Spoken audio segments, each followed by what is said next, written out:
Welcome, beautiful, amazing ladies, to this episode of the Dancing with the Goddess show.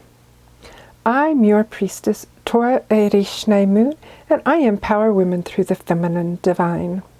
I invite and welcome you to this sacred space where we connect heart and soul to each other and the goddess to discover our authentic truth. Join me in exploring goddess spirituality to awaken the divine within and to remember who we really are. Each week, me and my sister priestesses explore goddess spirituality, living in thrival, and having a sacred spiritual life fully aligned with your passionate purpose. Here you'll find insights, sacred practices, goddess lore, and more. And on with the show. Welcome, sisters, and Merry Christmas, Happy Yule. I hope you had a fabulous holiday with your families. I did. It was a very intimate gathering. It was the first year that I haven't spent Christmas with my daughter. But with my elderly parents and the shape that my mom is in, I couldn't travel to California again this month. I already went earlier this month for my granddaughter's first birthday. Woo! Got to see her walk for the first time. It was so exciting. Welcome and thank you for joining me. I really appreciate you taking the time out of your busy schedule to watch the video or listen to the podcast. I truly appreciate it. So if you like this, make sure to hit the like button if you're watching the video, or subscribe to both the video or the podcast so that you can get every episode. And share with your girlfriends, the ones that you know that would really like this show. You would be doing them a great service. And this show is sponsored by my program, Living in Thrival, Empowering Yourself to Move from Surviving to Thriving, a 7-week live online course with me where you can discover how to live a more satisfying, joyful, amazing life. And the registration for that, the link to the registration page and more information is in the show notes. And on to the show. The month of December, we've been working with the Goddess Amaterasu. Now, if you haven't, you can join my Facebook group where I did a live talking about Amaterasu. Each month, I host a live virtual online full moon circle where we gather as women to celebrate the goddess. And we focus on a different goddess every month. So December was Amaterasu. And we're going to talk a little bit more about Amaterasu in this episode. And in January, we're going to start working with Saraswati, the Hindu goddess of creativity, learning, and knowledge.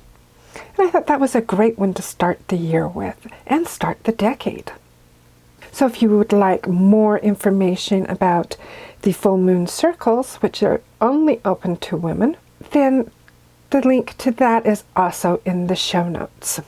For all of the goddesses, I try to connect 3 different qualities to them. And they're qualities that we can connect with the goddesses to use in our lives, either to help us, to strengthen ourselves. Maybe we have it, but we want more of that quality in our lives.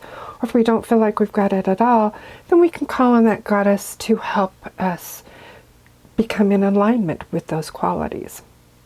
And Amaterasu, one of her qualities that I connect with her is courage.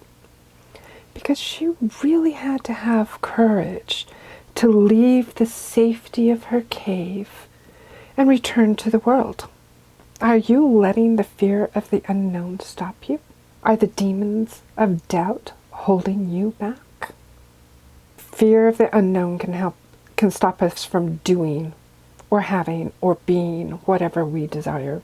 When we're approaching something that we don't know and something new to us, the fear of the unknown can stop us because we don't know what's going to happen. And our minds automatically go into the negative and think about all of the bad and awful things that we can do. It's like cue scary music, and you're in one of those scary movies, kind of black and white, that it's dark and you've got the fog rolling in and there's all these branches reaching towards you and they're going to grasp you and they're going, it's really scary. And so you don't do it. You don't go into that garden because it's those scary branches. They're going to eat you. But if you have courage and you go into that garden, most likely you're going to find out when the fog lifts, and that fog is the doubt and the fear. When you push through that, those scary branches are really lovely, beautiful trees. And this place where you've been so scared to go is really a beautiful garden that's full of possibilities. I know this. I've gone through that scary garden and I've seen the beautiful garden of abundance and prosperity and infinite possibilities. I've let fear stop me for years. From the first time I could figure out how to put sentences together, I wanted to be a writer. In junior high and high school, I was thinking about stories and figuring out characters. And I started my first novel when I was 18. I still have my handwritten notes. Tells you how far back it was. We didn't have computers, so I have my handwritten notes. But the fear of rejection, more than anything else, stopped me. Because at that time, the only way to get published was to go through the query route and try and get an agent and try and get a publisher and all of that. You had to submit stories to magazines. Well, I'm not a short story writer. I'm a novelist. If you've read some of my blog posts, it's really hard for me to keep short.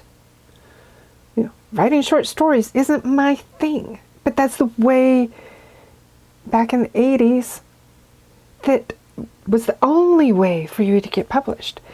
And that fear of being rejected, of being told I wasn't good enough, that my stories weren't good enough, stopped me from ever sending my stories out.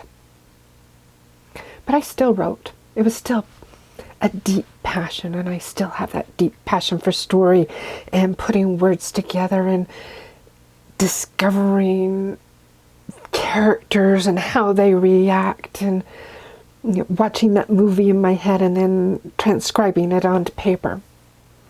I kept doing that, even though I was scared. And I'd write a chapter, I'd get a whole world figured out, and then I'd stop. Because if I finished it, then I'd have to try and go through the rejection process. I know me. There's no way my psyche could handle 100 rejections like J.K. Rowling's or Stephen King or Ray Bradbury and some of the other greats in the fantasy and sci-fi world. It would have crushed me and I would have never written again. And I knew that about me. So I'd never finish a story. And then in 2013, I took a writing class at a local extension office, college extension office, and the instructor talked about NaNoWriMo, which is the National Novel Writing Month in November.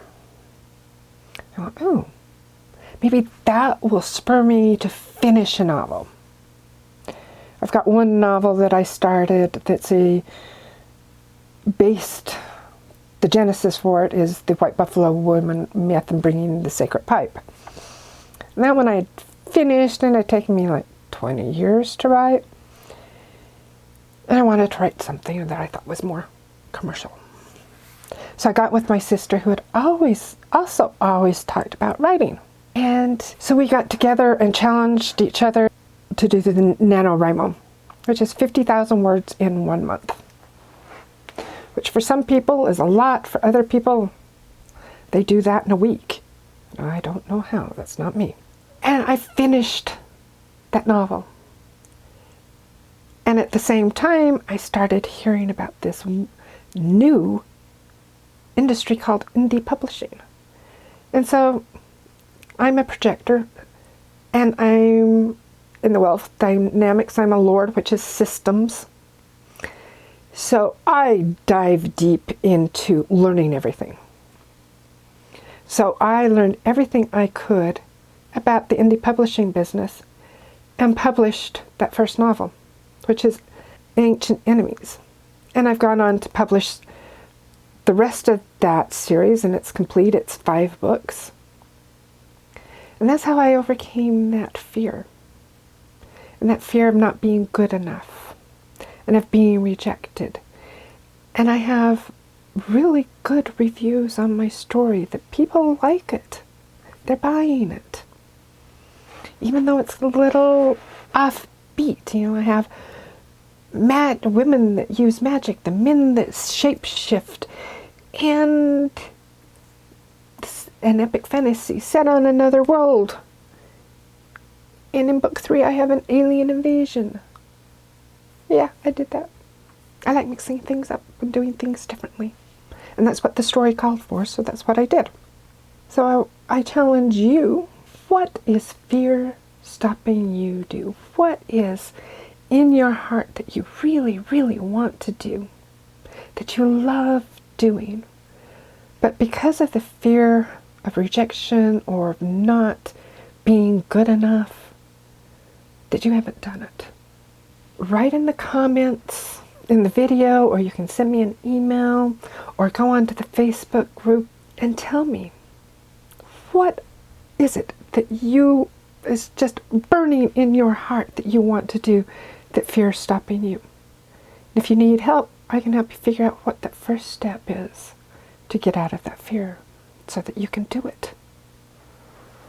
One of the ways that fear shows up is through doubt and self-doubt.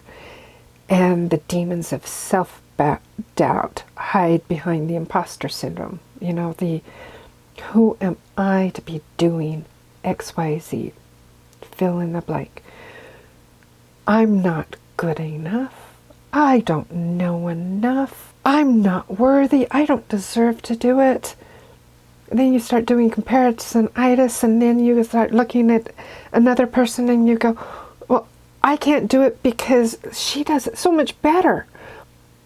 They have all of this experience that I don't have. Well, each one of those people had to start somewhere. They weren't born experts. They had to go through their trials. They had to do their practice. If it's a painter that you admire, they had to paint a lot of pictures and do a lot of sketches to get to that skill level that you're admiring. If it's a pianist or someone who plays an instrument, they've spent hours and hours and hours practicing to be at the level that you're trying to compare yourself at now, that you can't, because you haven't put in those hours and hours and hours and hours in. So comparisonitis is the worst thing in the world, my sisters. Stop doing it. You are worthy. You are deserving. You are amazing. And one of the ways that the imposter syndrome and the doubt demon has plagued me was by not claiming my gifts of being a goddess priestess. I've been saying affirmations forever of, I am a goddess priestess, but I wasn't doing anything about it. But now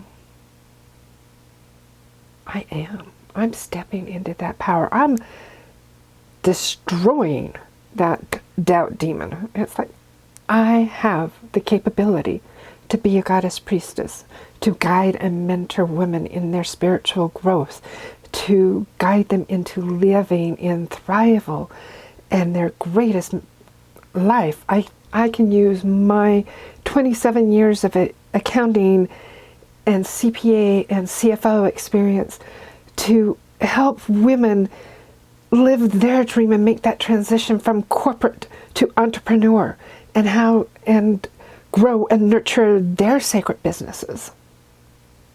I have those gifts. I have that wisdom. And it's a disservice to all the women who want to work with me for me to stay in my cave. You know, last episode we talked about Amaterasu in her cave. She was doing a huge disservice to her people by hiding her light in her cave.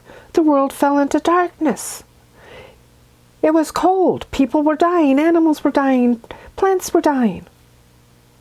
And that's the same with you, my sister. I believe every one of us have a gift and a passionate purpose and a reason why we're in the physical body that we're in on this physical earth at this particular time is because we have a gift, wisdom, something that we can share that helps our fellow sisters, that we rise together and together we rise, as my friend Ayana says with her feminine wealth. It's we rise together, my sisters, and together we rise, and we do that by shining our lights. It's time for you to be seen. It's time for you to be heard. It's time for you to be recognized. And yes, I'm talking to myself. A year ago, 2 years ago, my affirmations were, I deserve and I am ready to be seen, to be heard, and to be recognized. I would never have dreamed of doing a podcast or a video show or Facebook Lives. In November, I did a gratitude and prosperity party for my Dancing with the Goddess Facebook group for women. And I was on Facebook Live every day. 2 years ago, I would have been petrified. But today, I've done so much growth and I've stepped into my power. I've empowered myself. And I love it. I love doing this. I love doing the Facebook Lives. I love teaching. I love guiding and mentoring women. And I can't imagine doing anything else except for writing stories. And I can do that too. So what is burning in your heart, my sister, that you want to do? That's just your passion. And at this point, don't limit yourself. Because our ego brains say, well, that's too big of a dream. I can't create a foundation for women to help women through postpartum depression and through women's health issues. I'm just a stay-at-home mom. That's too big of a dream. But you have that dream, my sister. And it was given to you by the goddess for a reason. I invite you to close your eyes, do a meditation, and dream your biggest dream. And just daydream and imagine, and don't set any limits. Do what if this, if I could have this, what if I could do this, what if I could live here, what if? And if fear is stopping you from dreaming, and stepping into your spiritual authority and your power. I invite you to call on the Goddess Amaterasu to help you have the courage to come out of your cave and shine your light. In the show notes, I have a guided meditation that I did for our full moon circle with Amaterasu going into the cave, and I'm sharing that with you. I see you, sister. I hear you. And you are beautiful and amazing, and I love you.